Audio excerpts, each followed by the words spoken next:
in some ways our United Youth hasn't changed from 10, 15, 20 years ago. It's still about passionate young people, raw, hungry, doing ridiculously silly things on occasions, and loving God and loving Jesus and loving the church in the process.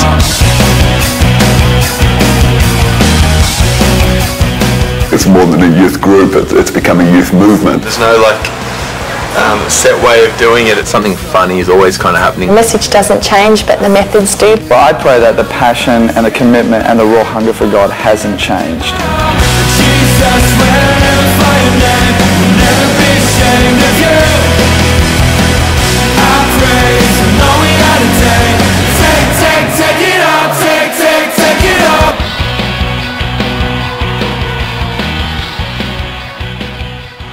For most people, I think United is new for them, but for our church, our youth ministry is as old as our church is. We started Hillsong Church in 1983. I guess I always wanted the type of church that had a freshness to it, and always wanted to have lots of young people.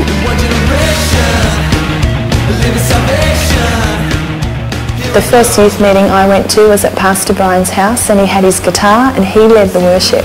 So knowing how to run, I was so daggy. I would say the youth group was basic. I mean, we had a young Bible college student called Darko Koljak, who had a Croatian background, and he came down from the Blue Mountains to Sydney, it's an hour and a half's drive, every week to lead this little youth group. He was up there preaching about young people going for God, and in my heart I thought, oh, I want to be one of those young people, but I didn't know if God could ever use me. He said that we were a Jesus army, all 10 or 15 of us, and we believed him. But he was full of vision and very keen to sort of work in and make the youth a big part of the church. Well, although everything was a lot smaller and really a lot more basic, there was definitely an incredibly high level of passion and excitement and enthusiasm for God and what he wanted to do. Then when our youth pastor moved on, I remember Brian saying for months, we've got to pray for our new youth pastor, and I was like, yeah, we've so got to pray for our new youth pastor. I wasn't the kind of person who wanted to be the leader. I was happy to support the leader, but knew clearly that that's what God wanted me to do and take it to the next stage. In the early days under Darko, it really started to grow and form, and then Donna brought this amazing shape to the youth ministry. She was just an unbelievable woman who led the way in every area and always encouraged and brought out the best in us. Well, Psalm 100 verse 2 says, serve the Lord with gladness, and that really is one of Pastor Brian's main values for our church and what goes on in the life of our church. And when we were getting started, there wasn't a lot of resources, we didn't have a lot of things, but we had this desire to maximize whatever we had to really see God have a huge impact in the lives of young people. There was a real sense of dreaming big in those days. The atmosphere and the spirit of it was probably in a lot of ways really similar to still what it is today. Sitting and watching Donna preach every Saturday night, and yeah, it was good times. It was about 8 or 9 years later, and I was asked to move into another area of church life. So Phil and Lucinda taking over, by now they got married finally, was just natural, ready. It was all ready. But when Lucinda and I had the privilege of taking on the leadership of our youth ministry, which was about 10 years ago, there were awesome things happening already, and it was just, man, such a privilege to take on the responsibility. And I think all of us knew in our hearts that if we really sowed into this thing, that we could see God do something even more amazing in our midst.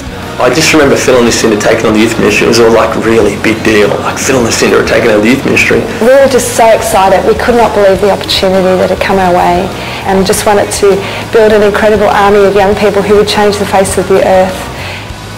But I never left youth ministry. I was sent from it. I want you to know that. So whenever I go to youth now, I cry at it because it's still in there. It's awesome.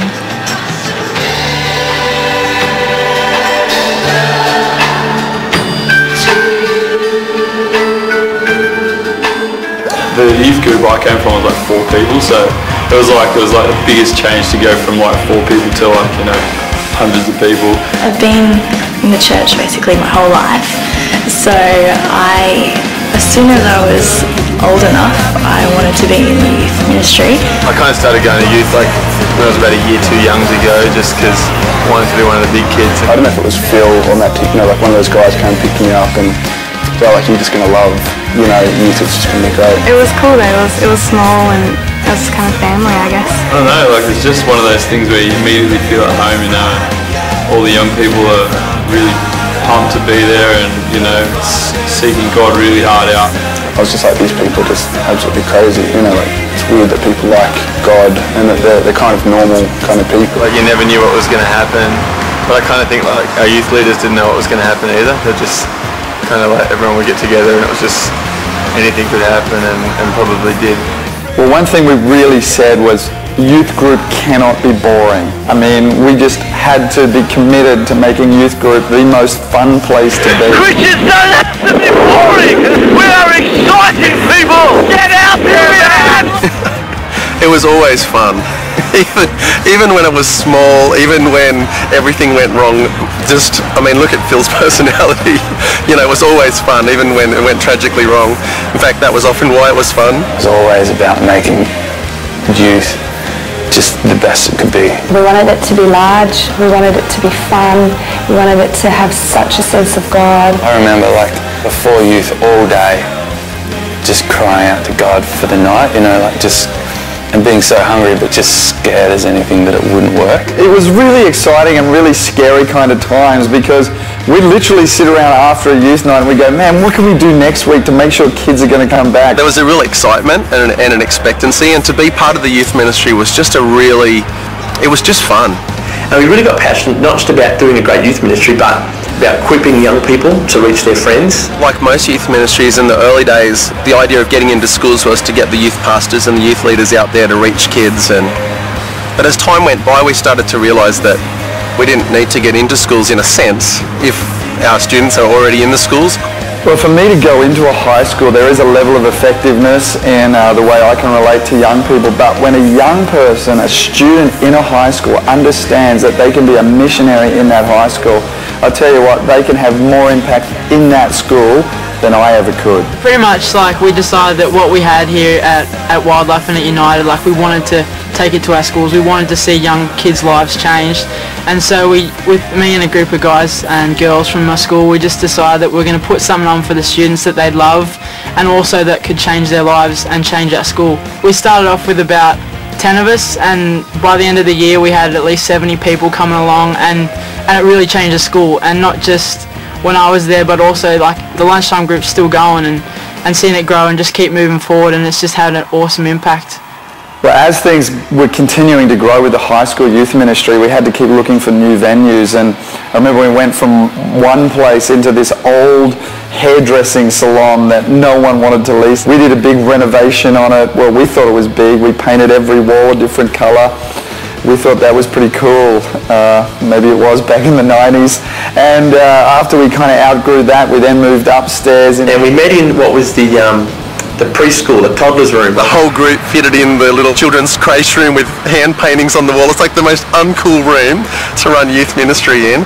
And then we moved into the rock climbing gym, and I tell you, it was so much fun. There's obviously all the ropes and things to climb on, and we used to get guest speakers, and we'd kind of put them on a rope from a viewing platform and swing them in, and sometimes they'd land in the right spot, sometimes they didn't, but we prayed that God would look after them.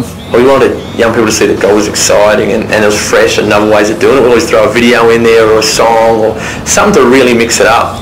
In the early days we made some really key decisions about things that would be non-negotiable. Having a heart for praise and worship isn't something that started when we started putting out albums. Before we ever had United Band, I remember the guys would get together and they'd do a song every week. We'd tell them we need a song. But there came a point where they were only really young and only just learning, and they were Joel and Marty and Chizzy and all that. And the thing was, they only knew really 3 songs. So what happened was, no matter what we were preaching on, we could only pick one of those 3 songs from to play. And it's true.